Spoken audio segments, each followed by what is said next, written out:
like to refer back to the first words in the first reading, where Paul is addressing the Romans and saying, sin must not reign over your mortal bodies. And basically the readings are saying we are either we choose to be sinful or obedient. That's the choice we have. And a lot of times it's very easy to try to do both. To say that, we can do this, we could let this little act. And it doesn't necessarily mean that it's sinful. It means it's something that distracts us from growing closer to God.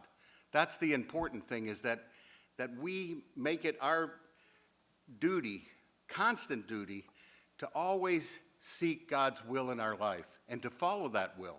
And it doesn't always happen, and we know that. That's why we're sinful. That's why we have reconciliation, to keep that path, to the Lord straight and definable. It's a lot of times these other things get in and they just kind of clog up our thinking. We just don't think straight. And that's why it's so important to every day to rededicate ourselves to following the will of God. And Paul writes also that we are slaves to the one we obey. We either are going to be sinful or obedient. And we think of in Revelations when Jesus is quoted as saying, I'd rather you be hot or cold, because if you're lukewarm, I will spit you out of my mouth. And so we think, why would it be, that Jesus is saying he'd rather have us be cold? It's because when we choose that way, we find out faster that it's not the right way. When we choose to live that disobedient life, or that life that isn't fully God, we find out faster that it's a dead end. And then we can turn back to God and be strong and warm again.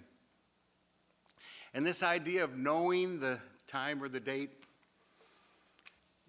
I don't need to know the time or the date if I'm prepared.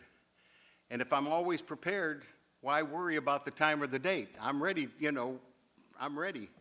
So let us dedicate ourselves to just doing a lot of the little things that bring us closer to God, and avoiding those little things that take away our attention from seeking the Lord's will in our life. And if we follow the Lord's will in our life, we can't go wrong. And he is our creator. He knows us better than we know ourselves. And so we place our trust in him, and we will have a happy life.